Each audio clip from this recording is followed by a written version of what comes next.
আসসালামু আলাইকুম। আমি লেফটেন্যান্ট KSM ইনতিসার জামান, বাংলাদেশ নৌবাহিনীর একজন।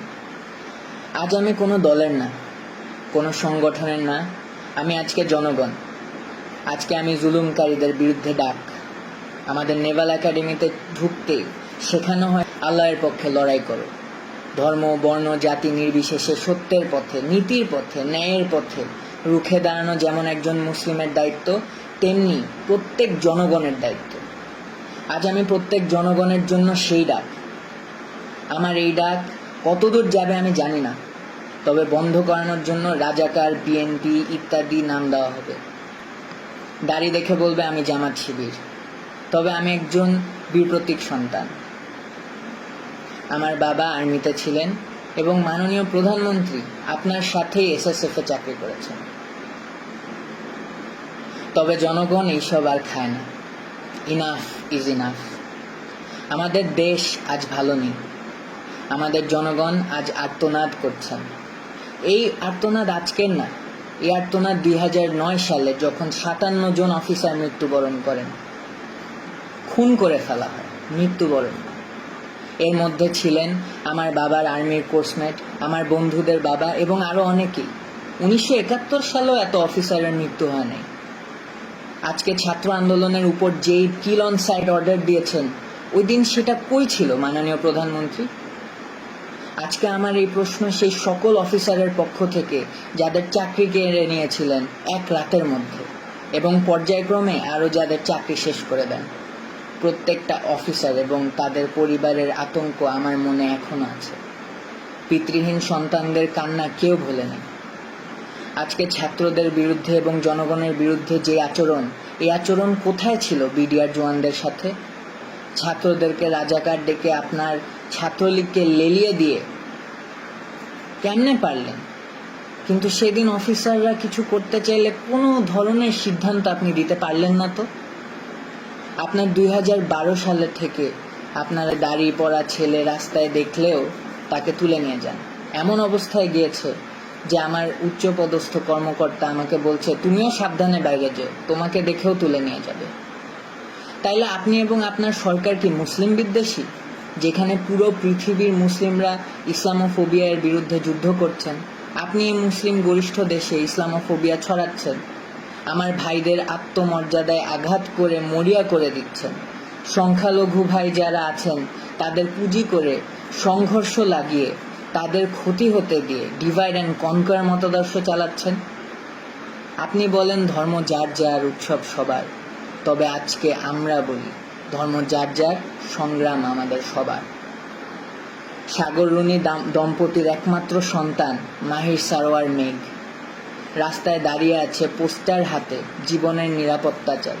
2012 সালে তাদের বাসায় ঢুকে 6 বছরের শিশু মেঘের চোখের সামনেই তার মা বাবাকে নৃশংসভাবে খুন করা হয়েছে। তকিয়ের পিতা রফিউর রাব্বি এর পোস্ট। ছাদে খেলারত অবস্থায় 6 বছরের শিশু রিয়াকে আপনার পুলিশ খুন করেছে।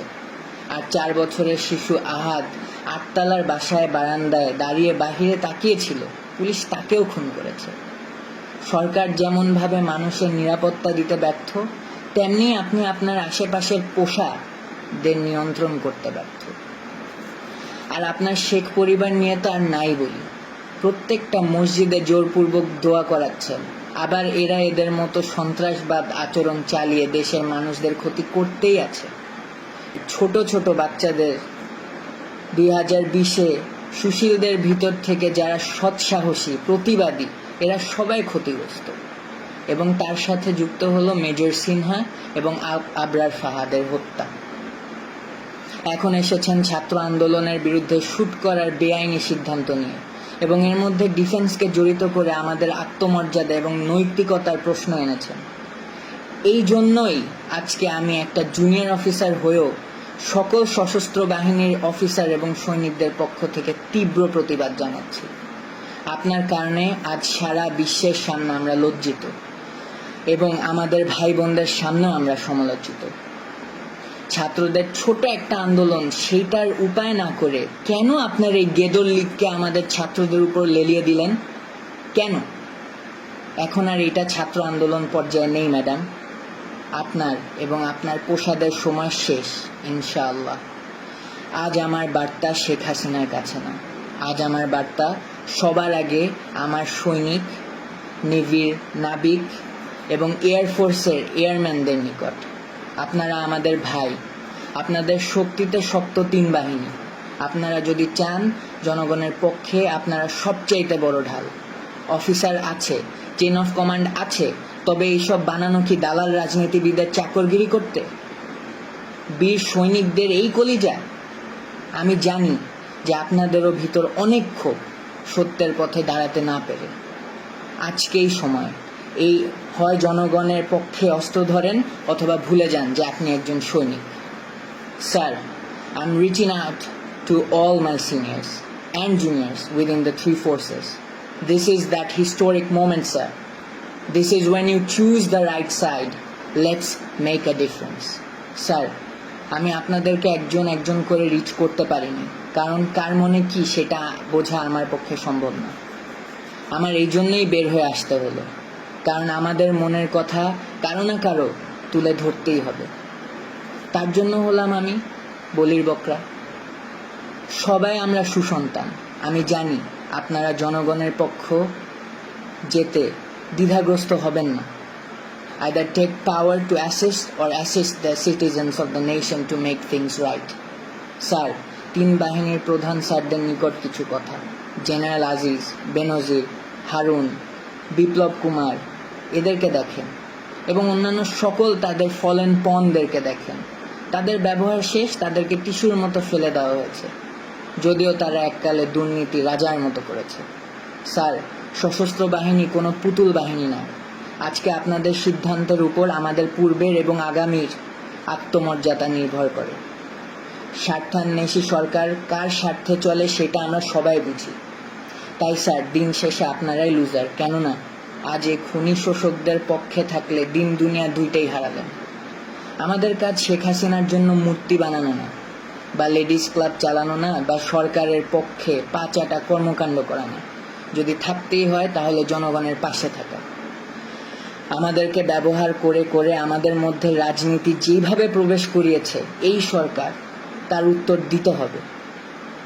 অনুচ্ছেদ 45 হিসাবে সকল বাক স্বাধীনতা ফেলে দিয়ে বোবার মতো চললেও দিন শেষে আমাদেরও বিবেক আছে, ধর্ম আছে, আমরাও মানুষ। এটাই সেই সময় বিবেকের পক্ষে দাঁড়ানো। এই সিস্টেম বদল আনতেই হবে। জাতি পঙ্গু হয়ে যাচ্ছে, যেটার পরিচয় আমরাই। আমরা এতটাই জিম্মি হয়ে গিয়েছি যে আমাদের ঠিককে ঠিক বলার ক্ষমতা নেই। আমাদের সম্মান, ঐতিহ্য এবং মূল্যবোধ তুলে ধরার সময় আজকেই। অবসরপ্রাপ্ত অফিসারদের প্রতি আহ্বান আমার, আপনারা অনেকেই সত্যের পক্ষে দাঁড়াতে চাকরি হারিয়েছেন, সম্মান হারিয়েছেন।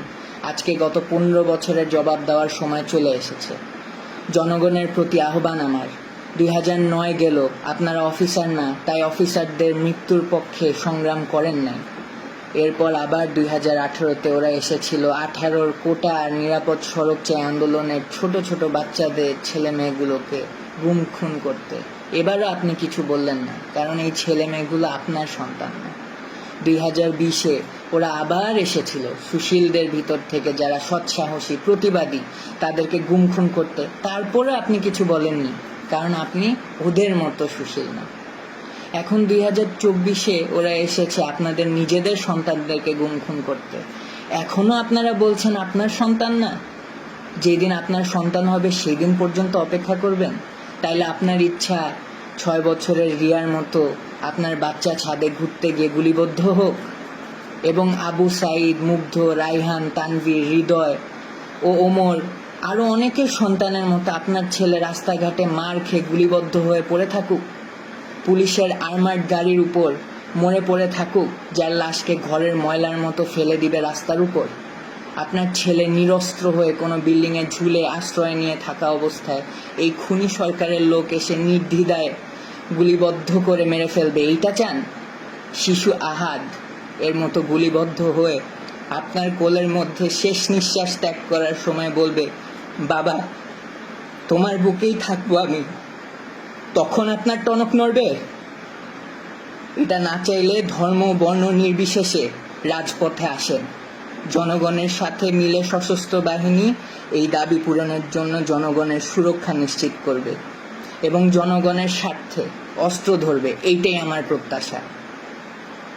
আপনারা মনে রাখবেন, বহিরাগত শক্তি এখন দেশে বিদ্যমান। তারা অনেক উপায়ে দুই পক্ষের মধ্যে সহিংসতার সৃষ্টি করতে সন্ত্রাসী কর্মকাণ্ড চালাবে এই খুনি সরকারকে টিকায় রাখতে। তাই ছন্নছাড়া হবেন না, সবাই রাজপথে নামেন। আমাকে অনেকেই বলেছে, বাঙালি এই বাঙালি সেই, দেখবি পিছে কেউ আসবে না, তুই একাই মরবি, তোর গোষ্ঠী সহ মরবি। তোর নেভির এবং এয়ারফোর্সের অফিসারদের এমনিই নাই কলিজা এবং সংখ্যাও কম। তোর আর্মির বাপেদের 2009-এর পর রক্ত শুকিয়ে গাদ্দারি রক্ত হয়ে গিয়েছে, আরো কত কি। আমি কি বলেছি জানেন?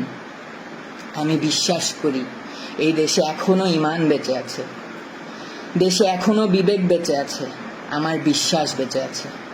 এবং আমার বিশ্বাস যে আমার মতো সবার বিশ্বাস বেঁচে আছে এবং থাকবে। রিজিকের মালিক আল্লাহ। মনে রাখবেন, আল্লাহর পক্ষ থেকে সাহায্য এবং আসন্ন বিজয়। আমি জনগণের পক্ষে, আমি যাচ্ছি তাদের সাথে যোগ দিতে। হারানোর অনেক কিছু, তবে আজকে মুসলিম হিসেবে পাওয়ারও অনেক কিছু। আমার সশস্ত্র বাহিনীর ভাইদের কাছে আমার শেষ রিকোয়েস্ট, আজকে আল্লাহর জন্য হলেও আসেন দেশকে বাঁচাতে এই খুনিদের হাত থেকে। এটা হলো 50 বছর পূর্তির এক তকমা স্বাধীনতার। এই তকমা আমি খুলে ফেললাম। এরপরে যতগুলো তকমা লাগবে প্রত্যেকটা বুলেটের এক একটা রক্তের দাগ হিসেবে তকমা। ফি আমানিল্লাহ।